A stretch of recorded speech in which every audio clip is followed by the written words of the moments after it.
observation discussions.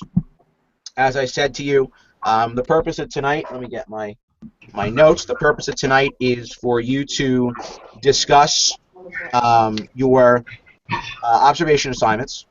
Um, I'm looking for aha moments, you know.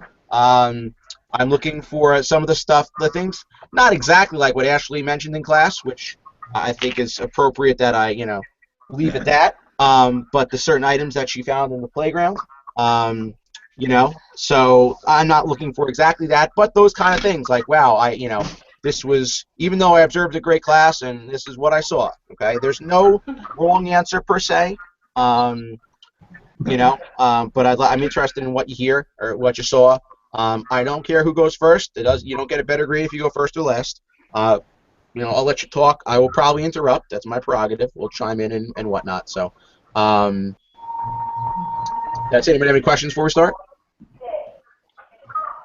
So, anything in particular, or you just want us to talk about the interesting moments? Interesting moments, overall impressions. I walked into I was at a school in Newark for the first time last month, and as soon as I walked in the door, I was like, oh wow, gee, I could go down the stairs, I could go up the stairs.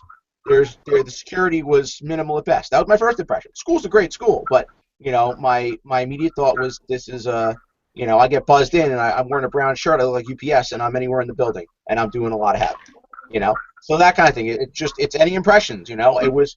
I saw a great class. The teacher was outstanding, but then I saw two kids making out in the hallway. And three teachers were watching. Like I don't. Anything that you thought was important will be important for us. Okay. I apologize for the mess behind me.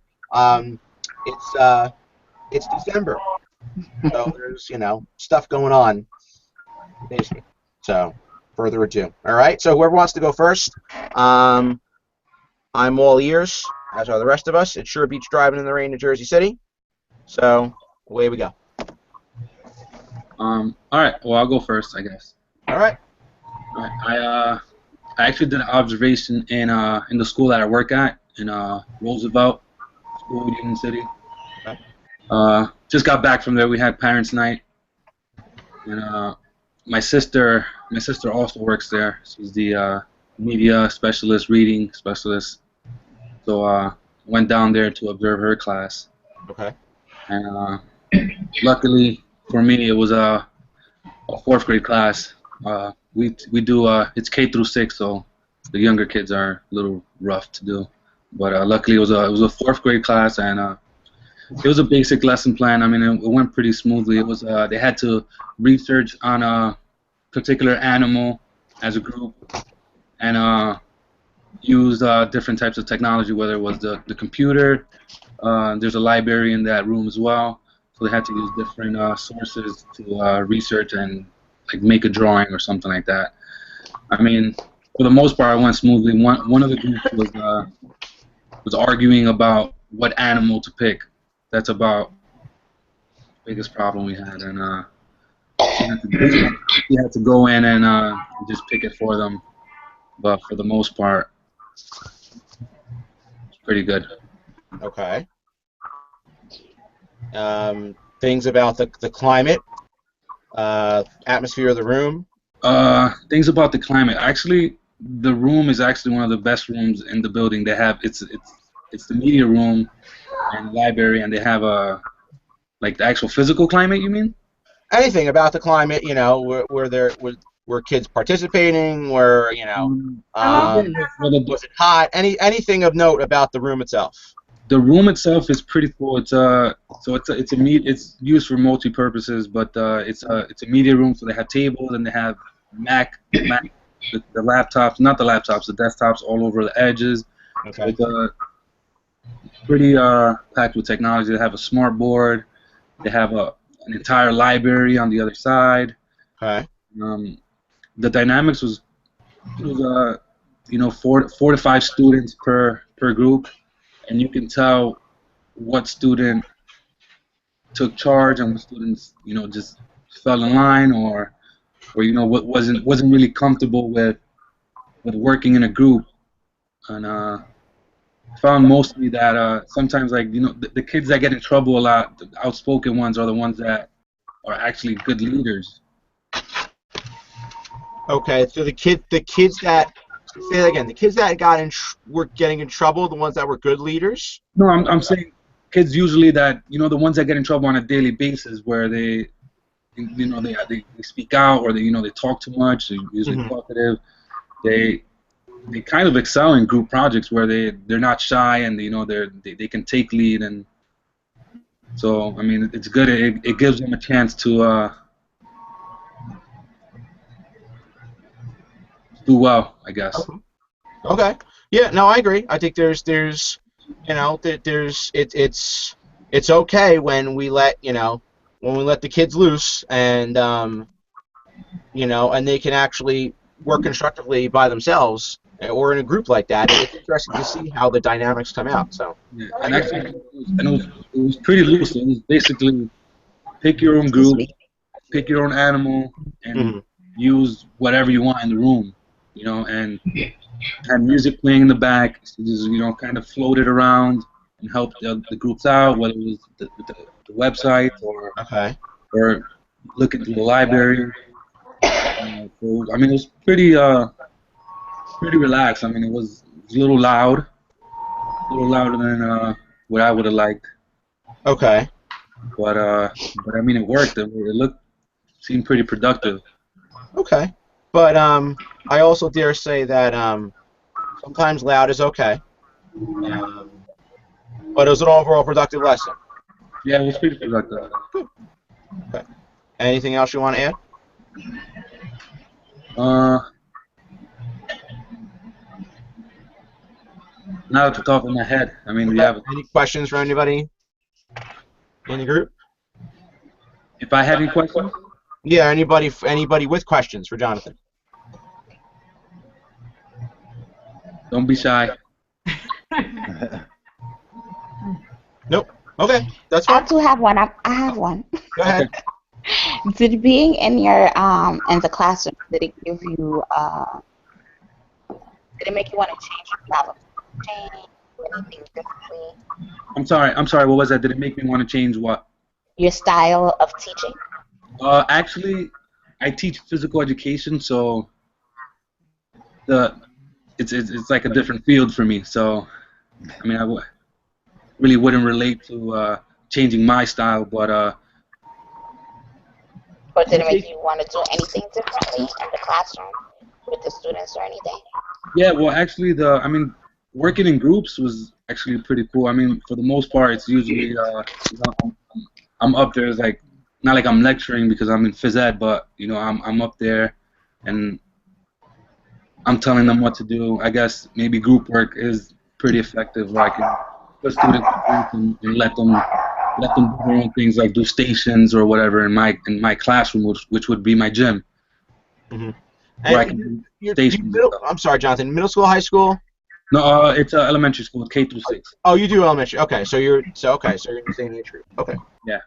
Okay. All right. And that's a good question for almost everybody. Is when you, as a result of you doing this, what's your takeaway? What am I going to, and it may not be anything or may not be substantial, but what am I walking away with, and what am I going to do potentially differently now that I didn't do the day before? You know what I mean? Yeah. Well, actually, I mean, I might not take actual, lesson plan or Hmm. ideas, but I did see a couple things, like the demeanor, like the way she handled one of the more troubled students, where she actually, just had him doing had him in his own group in a she picked a group for him because she knew that he was trouble, where that can be something I can relate towards in my class. Okay. Okay. All right. Good. Okay. Who's next? I'll go next. Okay. Go ahead, Artie. Okay.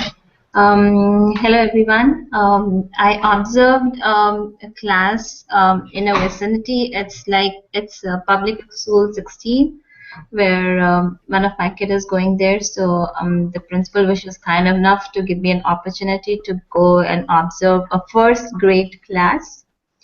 And the first thing which really impressed me was that before the beginning of the class, the teacher she was working she was taking out some printout from the computer. So there were like few kids were talking at her back. So even without just turning back and knowing the kids, she could just tell which kids are talking. And so she just called out their names, and it's like the whole class was silent. And the second thing which quite impressed me was before the beginning of the class, before commencing the lesson, what she did was she reminded the whole class about the rules.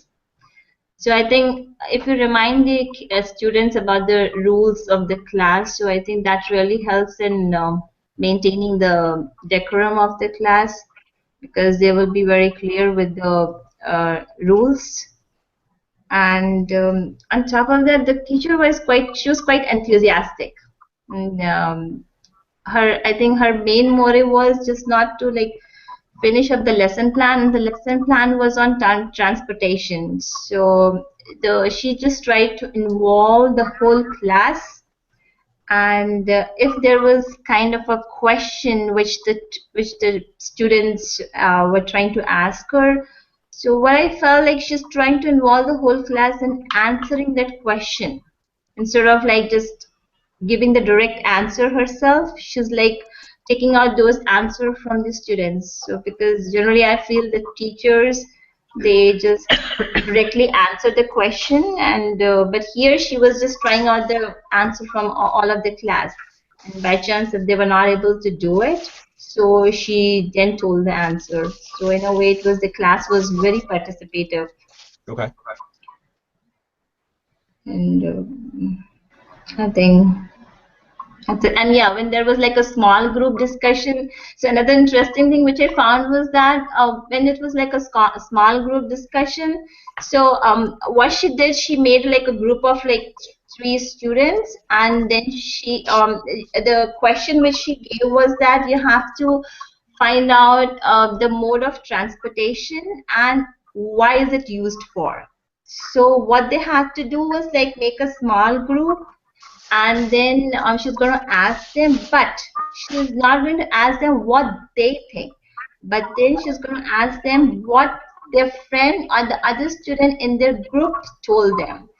So I think in a way they have to really pay attention to what the other child said, because generally in a group discussion, small group discussion, the small class, like the first grade class, I think so their mind might be wandering, not in the class. But she just did the opposite. Like she wanted them to tell the answer, the opinions of their peer rather than their own opinion.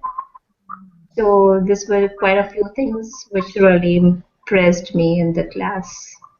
Okay. Let's hit 3 of those. Rules, which we've we said when we talk about classroom management, how important, Right. and sometimes even when it's the beginning of December, we might have to be reminded of, these are the rules, and that goes from pre-K all the way up through college. I have to sometimes, remind even my older students, hey, these are the rules that we all kind of live by. Professor, I don't understand why, I missed 4 classes, but I don't understand why I'm getting these threatening notes from the registrar saying I'm going to fail for absence. Well, 3 hours times 4 classes is 12 hours out of 45 contact hours. Oh, like that's a rule. So, that's the rules part is important. Being enthusiastic about anything, even if you're teaching, about soil, anything. If you're enthusiastic, the kids are going to get excited about it, and there are some times where we teach stuff, we all do. It's, oh, I got to teach this, like there's things that I dread teaching because it's awful. But, the more excited you are about it, I think the more beneficial it is for the kids. And then group work, I'm doing this with my own students, and I had some questions about, some group dynamic questions in class last night about, well, what if someone in my group doesn't pull his or her part, or, what if someone doesn't show up and all that? it's a team project. It's the concept of you guys have to work together. And if you're asking me that, you should work this out before next week when you have a group presentation. I think there's you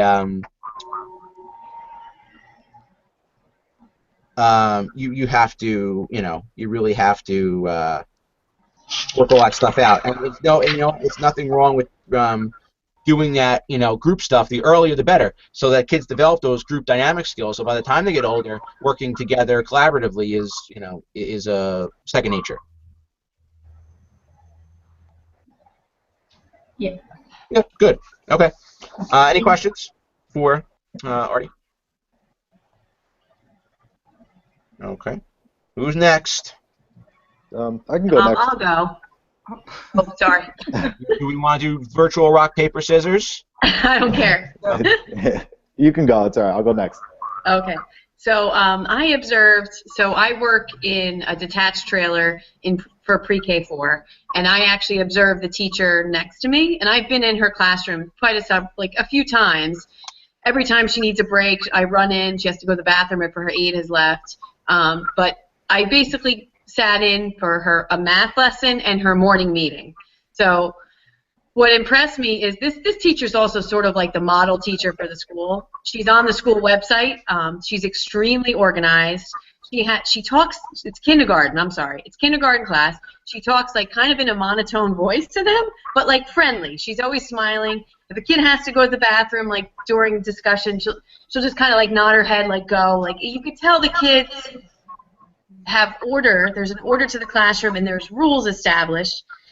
Even when she does her morning reading on the rug, they have assigned seats on the rug. Like they know where to sit. They all have jobs. She has so many jobs: prayer leader, flag leader, calendar companion, scrap monster, all the normal stuff. Then she had one which I thought was really interesting called the sheriff. So picture this. So she's doing a math lesson, and some of the kids are actually, no, I'm sorry. This was during center time. And some of the kids are starting to talk in the tables where they were unmanned. She has one aide in the classroom. And so she assigns a sheriff, and the sheriff will, when he was done with his work, will go to the blackboard and write the kids' names down on the blackboard that were like talking. Or I don't know. It seems like a community. All the kids have a job. They all know what their job is. She's very organized. The only down thing is she's almost too organized. I was there once, and they get time taken away from their recess period inside the classroom if they're misbehaving. Everything is timed. So the kids were saying to me, I think I just filled in for her one day for 20 minutes, and how many minutes do we have left? So she's got the kids kind of worked up about time because she sets timers for how long we're to do this and how long. So that I don't think is the best thing, but overall it's a very organized kind of structure. Okay.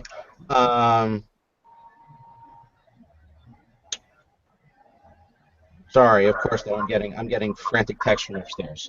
I like the morning meeting concept, and I try to employ that because I've said that to you. I've done that with all my classes. The idea of starting the class with, okay, let's get all our housekeeping, let's get all of our anything non-content related out of the way. Who's got questions? Who's got statements? Whatever the case is, that's important. And the idea that you're building community in your classrooms, that's a tough thing to do, but I think it's something that in this day and age, regardless of if you're in a parochial or private public school, that's something that's important to build. Losing recess, that's almost taboo, and that was a Well, it's Catholic school. They do whatever, Yeah, yes, leaving your rights at the door. But the idea. I personally think they need it. I think the school that they're in is very structured and very academic. These kids are bouncing off the walls. They need that recess. So I thought that was extreme, but I don't know. I would tend to agree. I don't believe that, and considering I had my recess taken away on multiple occasions in grammar school, but I don't think there's better ways to punish than by losing a recess. You know, and I don't think just, you know, taking away recess, the kids need that time, especially in a structured day where, aside from a snack for the younger kids, but for an older kid, if you're in junior high, you might be going straight through. The only stopping point you get is lunch.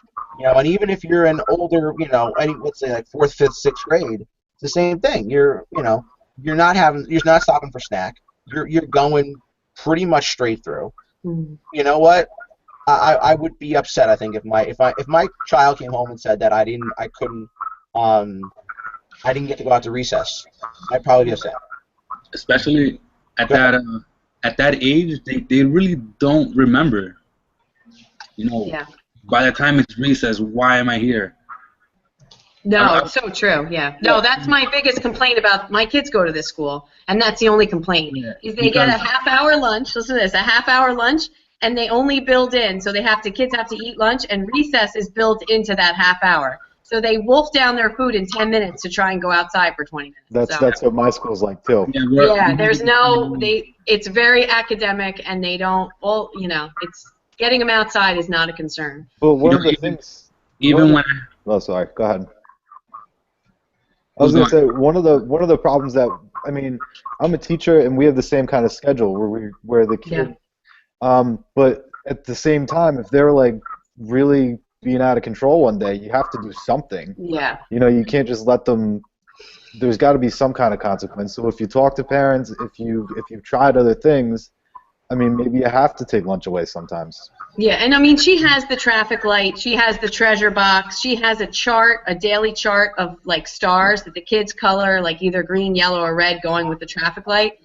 So she has that all coordinated. But in addition, they could lose recess, but or minutes of it. Like she only subtracts a minute. I mean, it's kind of funny. But that's a good point because I mean, since I teach phys ed, so sometimes the teacher brings their class down, and she goes, like, there's this one particular teacher. Oh, this week, these 5 students are sitting out. Yeah. And it's like, at what point do I say, you know what, like, I'm not sitting them out, you know? Yeah. Whose call is that? You know, is it their, you know, is the session teacher's call to say, you know, you have to behave, or you can't do this in this other class? Wait a minute. Because sometimes I mean, I want to be a team player, you know, because it does work. I mean, what else do you hate more than missing your one period from the 1 week? You have one period 1 week per week for phys ed, and you miss it because you didn't do homework. But I mean, I don't know. But see that it has to be a balance. Is that an appropriate punishment for missing homework? You know, that's like when you give kids detention for not doing homework. No, you don't, because detention's for behavioral things. It's not for I didn't do my homework. You know, if I didn't do my homework, you suffer academically. You don't suffer behaviorally. Technically, you're suffering. I mean, academically in my class, because then you're missing out on my lesson. So you're not developing whatever skill we're doing that day. So. And that's not fair to you if you need the kids there. Yeah, who's to say whose class is more important? But you know, I tend to be a team player because I am new, but I can see myself later on saying, yeah, I'm going to sit them out, and then I'll just play them anyway. Yeah, you know what I want to before I go there. You know what, Lindsay? Look at your schedule from start to finish, and go. You know, you've got 30 minutes for lunch and recess. I would say find something, because you know, even if you shave 2 minutes off of, you know, here, there, and there, you'd have enough so that these kids have time to sit. Because again, and of course, I'm going to be the parent who's also an educator. Wait a minute, you're telling me my kids got to eat lunch and then go out in a half hour? They're going to scarf it down, and they're going to have digestive problems, they're going to have stomach problems, they're going to have anything else, because then they're going to scarf their food down, not digest properly, then go run around and not digest properly. It's crazy. We're also talking about a trailer. We have 28 kids in a trailer, so I mean, it's crazy. Yeah. The kids need to get outside. Yeah. You know, I'm not in agreement. You know, and I think I can say that I can say that I'm not in agreement. You know, I'm you know, my opinions are my own, but you know, I think that I look at how packed my kids' day is, and then when they get to stop for lunch and then to go out for recess, I think they need that break. And quite honestly, you know what? How many times if I'm doing work, I'm doing something, and next thing I know, I sit back in my chair almost to a point on horizontal. Al, what are you doing? I'm taking a 2-minute break. You know, I, but it's okay if I do it as an adult. But God forbid a kid does it in class, we get all crazy. We can't, how many of us go through the day without taking a 2-minute breather just to sit down and either put your head in your hands, get a cup of coffee, do a lap around the school, whatever. I need 2 minutes. But we expect these kids to. How many of you would want to eat, start down your lunch? Oh, I want to go right back to work. So that's a good point. That's a good. I'd be. That's something that I would potentially maybe be a change agent about. So just something to think about. I'm not suggesting any of you go and raise rebel tomorrow at your schools, but just something to think about, because that's we constantly look at that at Bergen. We've got X number of X number of minutes in the day. If we can't extend the day on the front end and the back end, where do we find the most instructional time? And then do we need this or do we need that, or can we do this? And yeah, the first thought is to cut recess or whatever, but in the grand scheme of things, if I could walk away for something for a couple of minutes, and how many times I'm into something and I can't get something to work right, and I keep telling myself walk away, I walk away for those 10 minutes, and all of a sudden I come back and it's a fresh set of eyes and all that. But yet we expect the kids to wolf down their food and go out and run around in a half hour. I would say, though, the good thing that she does is she went to NYU for theater and art, so this is like a second field for her. Mm-hmm. She has a song for everything. So for kindergarten, she has a center's cleanup song. There's a center starting school. There's a lineup song. Mm-hmm. So she has those kids singing all day, but it helps with transition. So that was one of the good things that she did. I was like, wow, she handles, I feel like in pre-K4 we could learn from her songs, because our transitions are terrible. So okay. But all right, well, that's good that you came away with something. mm-hmm. Good. Any questions for? Okay, good. Who's next?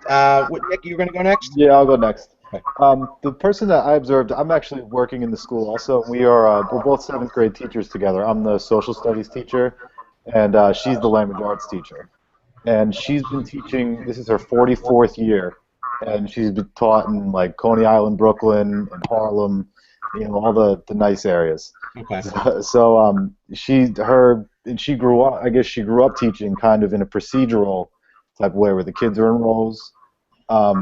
And they're quiet, and the teacher's kind of spitting at them, the entire class. But she's worked really hard to transition from that to a more differentiated approach. And in this particular lesson, we actually co-planned it, and I kind of went in to observe.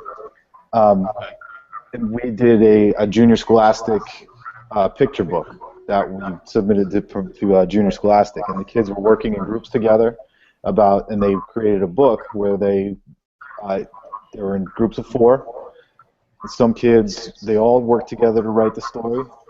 They had an artist, they had an editor, and then they all worked together to put the entire book together. So she took the initiative and grouped the kids based on their reading abilities. So the things that they were reading were all differentiated, and you can tell that it was grouped well. And she kind of really sat back and facilitated what was going on, and was able to walk around the room and help the kids out that way. So that was really cool to see. The other thing that I thought, and I know I knew this, but kind of seeing it in the room was a little bit different, is that she is the kind of person that really commands respect. When she's talking, everybody's listening. And I tend to be a little bit more flexible and a little bit more patient. So that's just another thing that I kind of noticed. But we're a good team together, because she's the one that's always kind of overbearing, and she's extremely strict and extremely disciplinarian. But I'm more flexible, so we kind of get along well that way, and the kids respond well to the dynamic from both of us. But with that being said, he has the kids joke around a little bit with her in class, and she sets a good example for what is acceptable to kind of say and how to treat each other. And so it's nice to see that she does all that stuff. Something that I think that she should work on would be, she has a lot of state rubrics up in the room because we're supposed to have them up in the room. She has the school mission statement. She has her schedule. But I think that she would benefit from a little bit more of the kids' actual authentic work because they do a lot of really good things in that class. And I think it would help the classroom atmosphere and it would help the kids out if they could see the work that everybody else is doing up around the room. Okay. I know you're kind of maybe burdened perhaps with with posting all that stuff. But I do like the fact that it's interesting how everybody has a different how do you deal with kids when they're talking. You know, I was told never talk over the kids.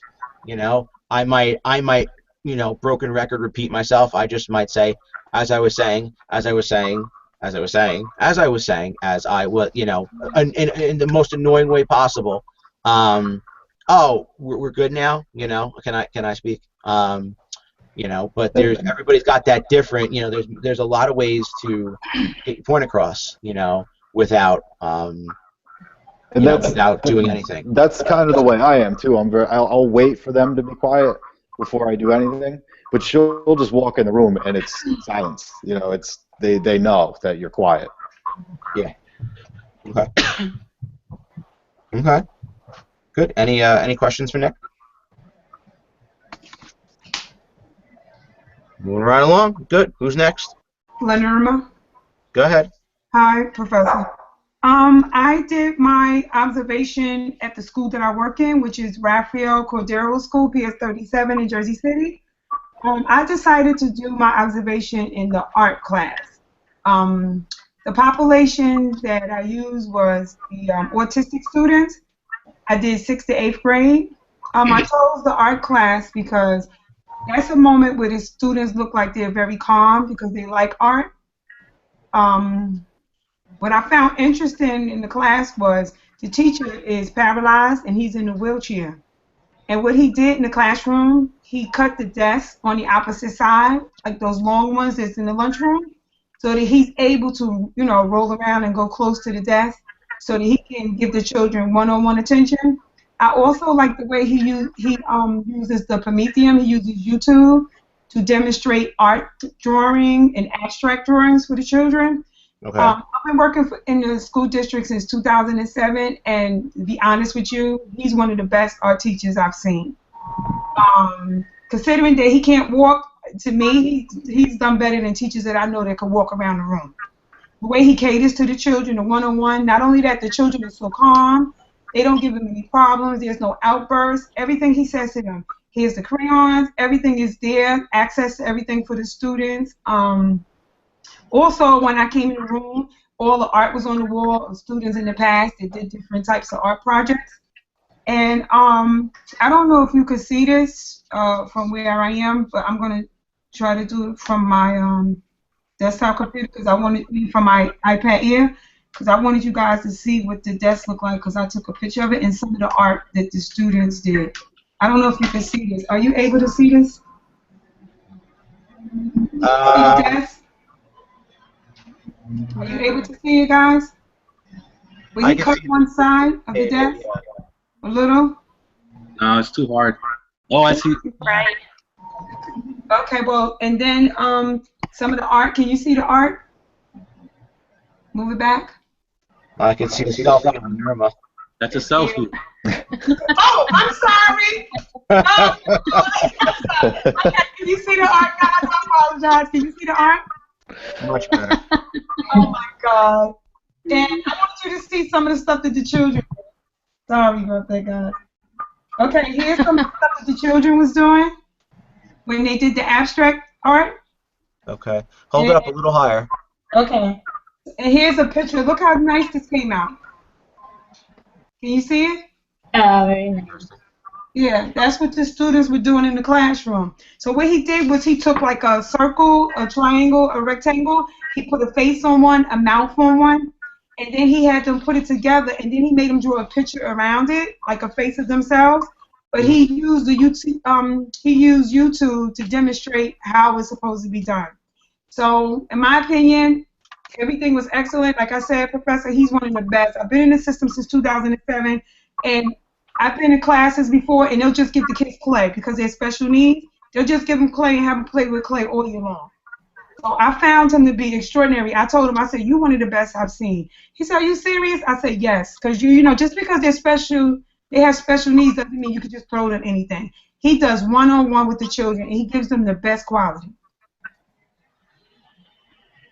So that was my observation in the art room. Okay. Good. Any questions for Lenirma? Sorry about the selfie. No. I just have I have a question. With him, with his being in a wheelchair, does he have any like aides that are in the room with him to help him out, or he's in there all by himself? No aides. I really wish that you guys could see it. It's like he rolls around with everything that he needs. And like I said, I don't know if you could just get an ideal of those desks that are in the cafeteria lunchroom. Have you ever seen those? He took the whole side. He cut one side off so he can go along that side. You understand what I'm saying, Professor? So he could roll around. Yeah, you showed me when we were in class. Yeah, I know what you mean. And I'm going to say something to y'all, and this is going to sound a little gross, but one of the special need kids threw up in the room the other day, so I said, "Mr. Noguera, let me go get maintenance," right? You know what he said? "Oh, Miss Jackson, I cleaned up." This man actually bent down to clean up the stuff off the floor. I'm like, oh my God, he just goes way and beyond his teaching. So I told the principal, "You have one of the best art teachers in the district. He's really good. He's really good. Like I never saw anybody access the Prometheum like the technology like that. And the kids, they follow so well. Everything that he tells them to do, they do it. Because autistic children, they love art, and it's really soothing and relaxing for them." Good. Okay. No question? Anybody else? Okay. Who's next? I'll go next. Oh. Oh. You could go. Are you sure? All right. I actually visited a classroom in my school too. It wasn't as great as experiences as everyone else is experiencing. I entered a self-contained special ed classroom that consists of 2nd, 3rd, and 4th graders, and there was nothing but chaos in the room. It took about 25 minutes to get everyone settled. The way that the teacher works it, she works with each grade level by themselves. So she's working with tried to work with one group. The other groups were all over the place, running around, trying to get materials from places. The one thing I found really interesting is that the personal aide was at lunch, but as soon as she walked into the room, everyone got quiet and went and did what they needed to do. So she had more control, I think, than the teacher. Mm. So it was just very chaotic. I felt that she was doing a lesson on division, and it seems like she should have taught the whole class that concept, and then took the work and made it at that grade level for each kid. It was just very chaotic. I don't even know how anything gets really done in that classroom. And you said there was more than one grade in there? Yeah, there's 1 2nd grader, 6 3rd graders, and 10 4th graders. Okay, she's in a special need class where the class is looped. So it's normally like kindergarten, 1st and 2nd, and 3rd, 4th, like that. That's the type of classroom I work in. Yes, The teacher have to establish, evidently, from what I can see, is, well, it's really hard. I'm not going to downplay the teacher. Oh, no, I agree. I definitely agree. Because to work in, I work with special needs children. I work with autistic, ADHD. I work with them all. I worked with one that would bite. You have to restrain her, But a BD class is really hard because these children have behavioral disorders. Right. They're not autistic. They're not ADHD. They have behavior problems. Right. So when it's like that, it's a little more difficult to And deal with them, Professor. What I would do, what me and the teacher did, when I worked in the class, something like that, we established rules in the beginning. But that's the problem. There's no rules. We talked about that in the class, that rules need to be established. That's one thing. What I would do with them is I would just remove the one that's causing the problem out the classroom, and try to talk to them, to try to calm them down. But those type of children need routine. I don't know the teacher, but if there's no routine in there, it's going to be chaos. Professor. Yeah. Bottom line. But at the time, she was the only one at that moment because the person was able to go out for lunch. But so there aren't any. She does have a behavior chart up that has stickers, but there was no rules for any that I've seen as I was sitting there. Okay, one more thing, Michelle. Professor, you're really not supposed to get kids food in the public school system, but my kids did last year, kindergarten, first and second grade. Their behavior was off the chain in the beginning. And, I mean, it was horrible. And what we did, we used stickers, it didn't work. We used the box, it didn't work. You know what got them to behave? Cookies. Yeah. Cookies. We told them you can get a cookie, and that's what modified their behavior. So you have to use different techniques to get them to behave. That's just how it is, Professor. With that population, I know because I work with them. That's true. I mean, and I know, that in a self-contained room like that, if it's like an LLD, learning language disabled, and you've got, potentially a mix, it can be, especially if you've got kids that have more intensive needs than others, and it definitely can be. And to try and to try and somehow make order out of all that can be difficult. So it takes a certain type of teacher and a certain, I dare say, a certain skill set to be able to manage a room if you've got a whole bunch of different disabilities in there at the same time, especially in a self-contained room like that. Not so much where you've got inclusion, an inclusive type setting, but if you're in self-contained, then it's difficult. Was it like a newer teacher that was in the room? No, she's an older teacher. I mean, I don't want to say older teacher. She's been in she's been teaching. Actually, she just told me that she has 3 more years till retirement. So she's an older veteran teacher. She's not someone that's new. And the word, well, I don't. Her accent is a little broken, so some of the kids don't understand what she's saying either. So I don't know if that plays into it either. Also, Michelle, like in the school that I'm in, there's a BD class there. And I actually saw a student in this BD class. He got mad with the teacher, and this teacher is well grounded in this. He's been doing it for years. The little boy actually took his head and was banging it on the glass. Because when he like banged his head, they had to call crisis. So when you're dealing with BD, it's totally, I don't know if people think BD is autistic. BD is not autistic. No, it's not. It's straight up behavior. You know what I mean? So you're dealing with the straight up behavior at any time. They could bang their head. They could try to hurt another student. It is what it is. It's BD. Yeah. A behavior disorder. That's what they have. So they can have their good days and they can have their bad days. You just try to keep control. Right. That's how it is. True.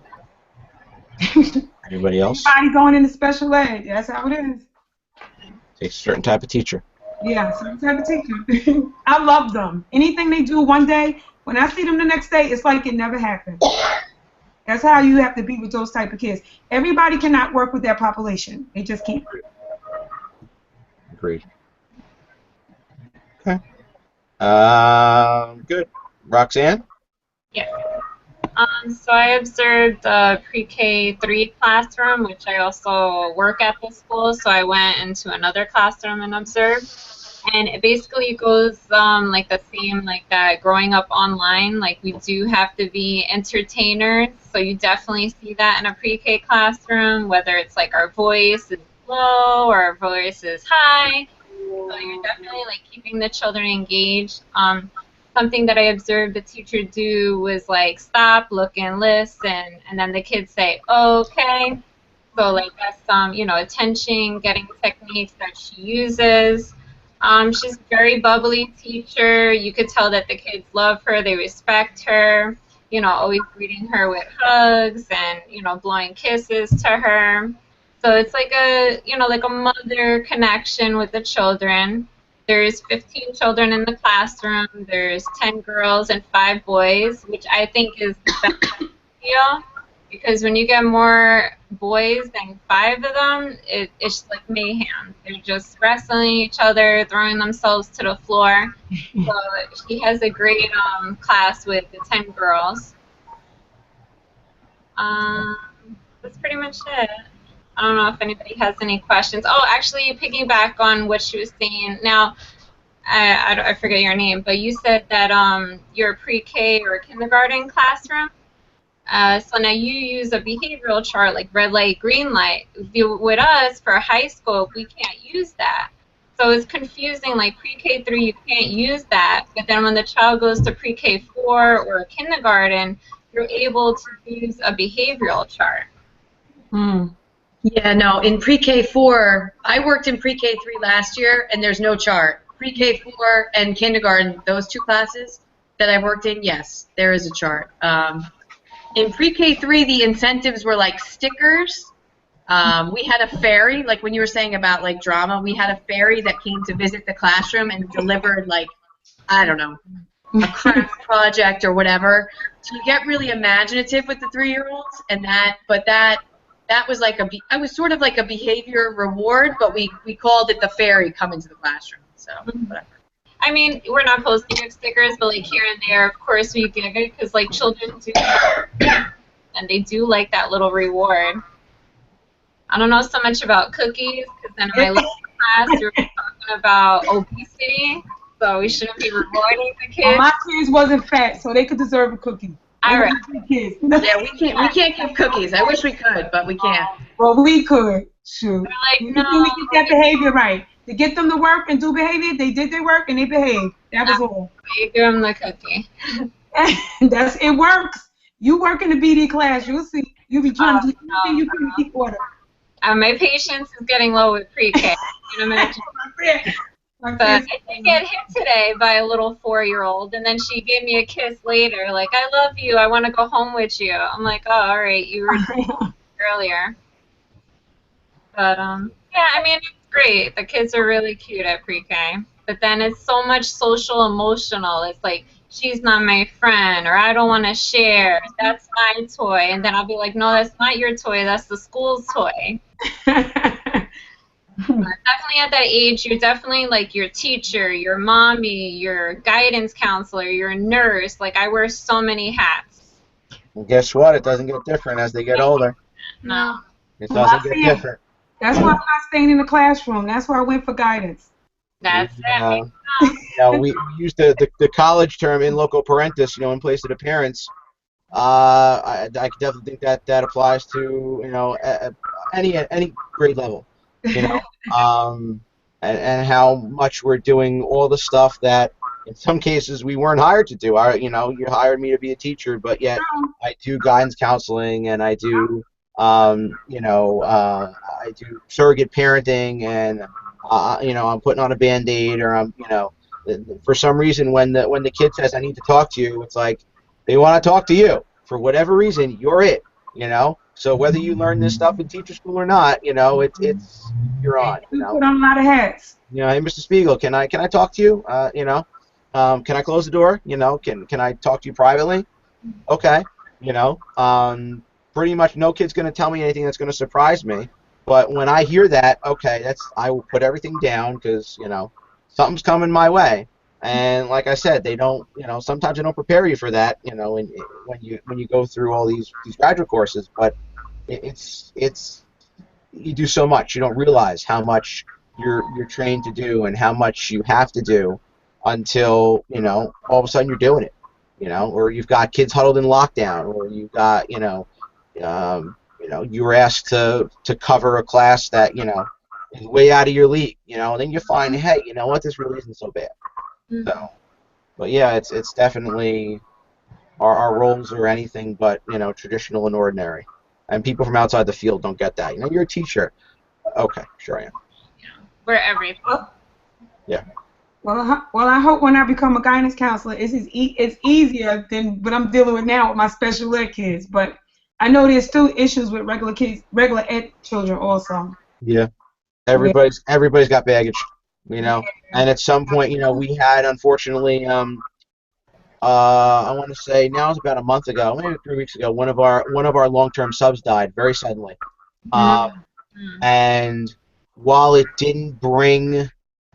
wasn't that the kids were, you know, talking about death per se, a whole lot of other stuff came Yeah. boiling up to the surface. So our Uh, guidance counselors were on, you know, were on overtime, because it was this triggered, you know, this, that, and this, that, you know. But you know that, and really too, our entire staff became, you know, in the same boat, because it was kids, you know, if they want to talk about it, they're going to talk about it, and if you're the person, you're the person, you know. yeah, that's true. That's what the guidance counselors do. So I'm not sure if I mentioned it in this class, but did you hear of, I think it was like 2 months ago, that student that his mother, in Jersey City, the mother and the son was suffocated and killed? Yeah, so, and they caught the father in Hackensack. yes, Yeah, yes. that was actually a former student. He went to our school last year. So we were like devastated when we heard this.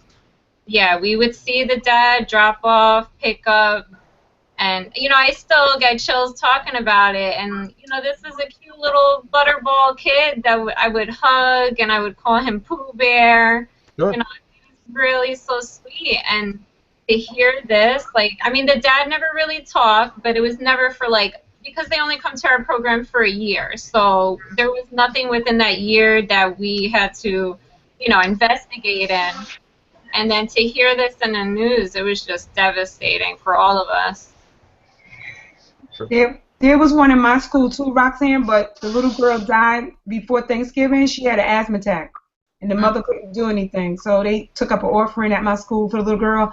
And she was an 8th grade student. I'm new at this school, so I didn't know the little girl, but it kind of affected the 8th grade students, you know. Mm-hmm.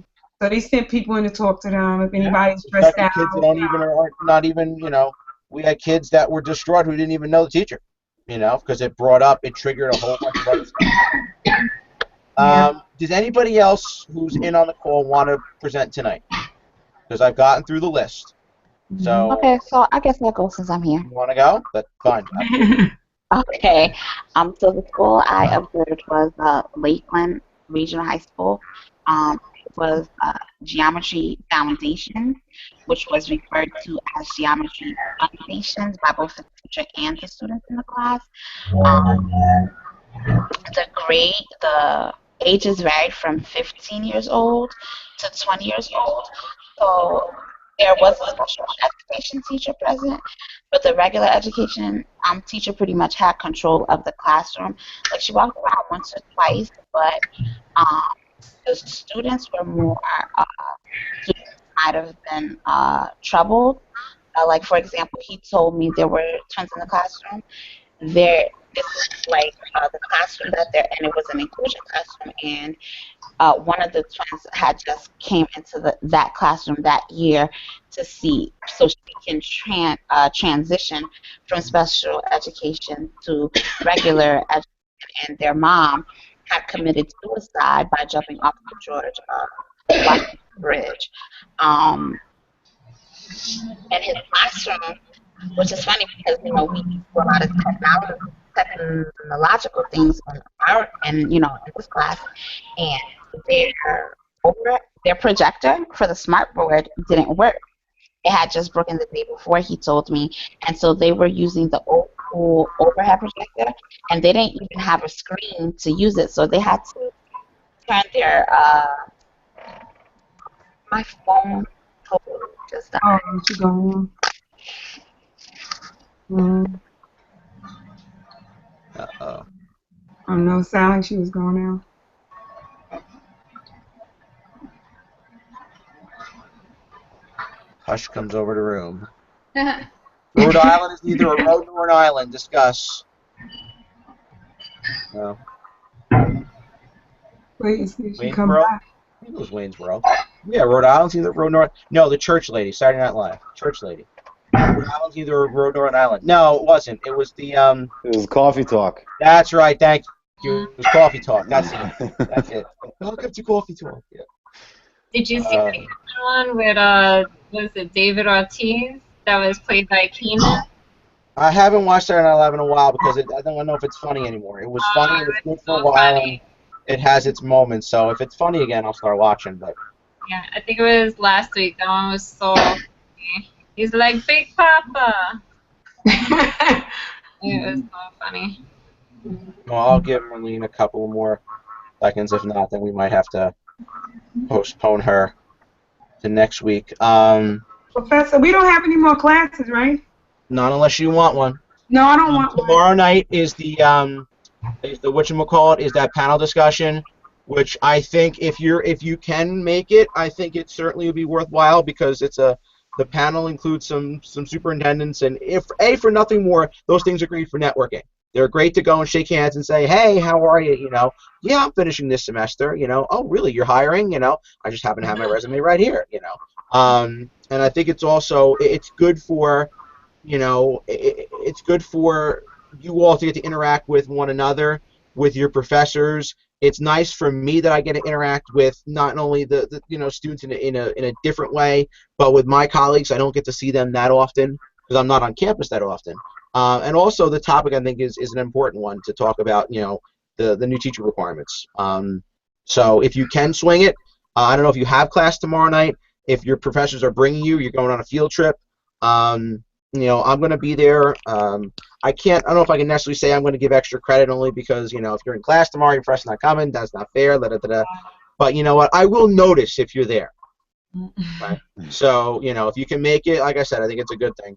Even if they have a cocktail hour or not, you know, you know, it's still it's a good thing just to go and press palms and shake hands with, you know, hey, you know, remember me? I you know, if you have, you know, Professor Dr. Zawicki, who teaches in Sparta, but if you've encountered him, he was just named superintendent in Weehawken, you know.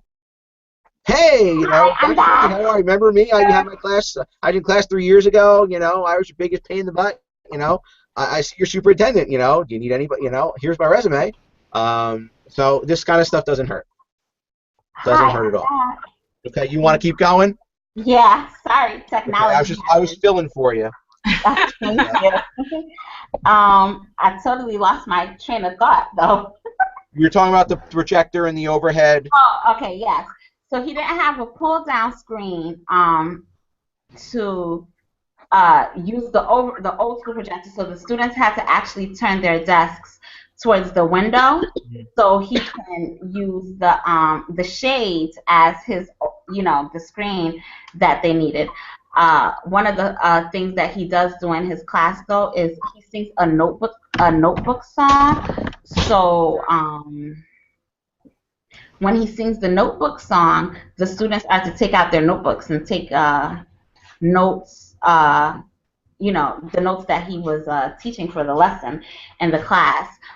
He was singing the song in different languages, but in whatever language he sang it, the students, well, of course, because it's the same tune, but whatever language he sang it in, you know, they took out their notebooks and they took notes. When he needed them to look up, he would say things like eyes, and all the students would look up. One of the students actually had just came from Venezuela about 2 months ago, so he spoke Spanish and he taught the lesson. So basically it was a bilingual class because he taught the lesson in both English and Spanish. The students ate in the classroom. They ate and they drank in the classroom, as so did the teacher. He had coffee as well. Excuse me. They were doing classwork, and as they were doing classwork, before they actually broke into their groups, because they did do group work, if they chose to work in the group, then that was fine. So one of the girls was taking a selfie, And there was another girl that was behind her who ended up to be in the selfie, and the teacher did jump into, the selfie, so it became an ussy. See. Yeah, I guess that's what they call them now, right? What else? An ussy is a group selfie when someone takes a picture of themselves with other people in the shot. Isn't that just a normal photo? It is. It's an ussy. Yes. As Urban Dictionary, so it must be real. He did a lot of I learned sound something effects new in the tonight. classroom. He used a lot of sound effects in the classroom. The lesson was actually on isosceles triangles. So when he was drawing from a side to an angle, he would make these sound effects. He would bang stuff in the classroom. Like, the class was a very animated class. Also, when I walked into the school, I was able to watch their morning show, which was very interesting because the morning show is usually done by students, but the teachers had actually taken over. So they had a sports section, and the morning show, the English department and the math department, they were basically at war to see which one was the better department, but there was actually no one who actually won because both departments forfeited. So when they met in the middle of the hallway, I don't know, something happened where I think it was the English department dropped their books, and then the math department looked at each other and dropped their books, and everyone went their separate ways.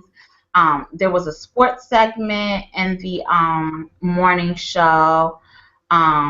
There was a recognition for a Spanish teacher where the students and teachers also acknowledged, had good words to say about the Spanish teacher. And the classroom that I observed as well is shared with two teachers. Well, they're both math teachers, but it's shared by two teachers. Okay. There's also a student who just came from Bedford-Stuyvesant in Brooklyn, and the teacher told me that, when he first came, well, he still feels the same because he's still fairly new in the class. And the teacher actually, this teacher actually gets to know the students. So he knows a lot that's going on in their personal lives and their home lives. And I had asked him, are all teachers privy to this information? And he told me no, because, when you're a teacher, if you show the students that you actually care, they open up to you. And I never thought about it that way. Well, actually, no, because I kind of felt like all the information that he was sharing was information that all the teachers should know. But he said that all the teachers aren't privy to the information. But like I was saying about the student who came from Bed-Stuy, he was kind of uncomfortable in the classroom. And one time the teacher had spoken with him, and he told the teacher that, he wants to go back to where he comes from so the teacher asked him why, and he says, well, does it look like I belong here? So he was an African-American student, and the student body is mostly, Caucasian. So he didn't feel like he belonged there, but he was able to relate to another student who was Native American. So that was the only click that I noticed in the classroom. Okay. What else? Okay. The teacher started off with he wore long sleeve shirts and a tie, but throughout the lesson, at one point he rolled up his sleeves and he's kind of tatted up. So I thought that was pretty interesting as well. Okay. Yeah. Okay. Any questions? Okay, you never know what everyone's gonna have under their sleeve. No, you don't. Well, I knew he had the tats because I know him outside. Well, I know him from before, but I just didn't expect that they would be exposed. So. Sure, some places have a policy, if you have tattoos, you got to cover them up. So. Okay. I don't know. I guess it was pretty. His class. Did I get everybody? Say it again. Did I get everybody? Everybody who wanted to present presented, right? Yes. Right? Good. Yeah. Okay. All right. Well, again, tomorrow night, I've got some grading and stuff to finish up. You do not have to be present next week for the hangout. If you want to be, absolutely. But I think I've got 13 slots, so you can certainly watch the stream if you want to. Just whatever works outstanding. Let's try and get it to me sooner rather than later. so we're not scrambling. And if you haven't taken the final yet and all that kind of stuff. Any last minute questions for me? No, I just want to say I enjoyed the class, Professor. Yeah. I enjoyed the class. Okay. Well, I will ask you once my grades are in. I'll probably send out a note somewhere. I guess it'll end up being after Christmas. For feedback. For honest. Hey, and not on a scale of 1 to 5. The evaluations, by the way, will be on Spirit. I don't know if they're there yet to evaluate the class. The numbers are great, but I look for the comments. I look for the actual. This is what I like. This is what I didn't like, and why. Because I've already got changes in mind. This class is going fully online in the spring. I'll meet with the group for the first night, but that's it. I'm not going to do the 2 other meetings in person. So. So I'm always looking for feedback. So whatever you want to give me, it will be appreciated. And trust me, it will not, change your grade from an A to an F or anything like that, because I always look for that kind of stuff. When will the webinar be up? The link. As soon as Examsoft does it, I'm patiently trying to get them. I'll hound them again tomorrow. Okay. See if we can get it up. Because as soon as it gets up, I will blast out a note that says it's up. And go ahead and watch me talk about data synchronization for 45 minutes. Fun. Yeah, exactly. All right. Well, if that's nothing else, I bid you all a good night. I think I have to go to a certain toy store that's open late tonight. So. Professor, you put up another webinar? Yeah, I just did one last week. Okay. Yes, I did one 2 weeks ago. Okay. And then I'm doing one more in February. Okay, that's not the one on Blackboard that we submitted, right? No, I didn't put it up the link on Blackboard yet. It's not. If you didn't see it, then I gotta get the link up there once I get it. No, I did. I submitted one. The one that you did with the school. That's the one I submitted. Remember the one you did with Bergen Catholic? And you said respond to the webinar. If you were in the webinar, that's fine. But if you weren't and wanted to still get the extra credit, I've got to post the webinar up for you to watch once I get a copy of it. But everyone who participated in the webinar, I do. Right? Yes, I do. Okay. I know who you are. Say it again? I know who you are. Okay. And I know for how long you were there, too. Okay. You weren't there. Yeah, I watched it after. All right, folks. Well, if that's it, I bid you a good night. Hopefully, I'll see you tomorrow night. And if not, then certainly if you need me, reach out. Otherwise, it's been fun. It's been real. But it hasn't been really fun. Good night, everybody. Thank you.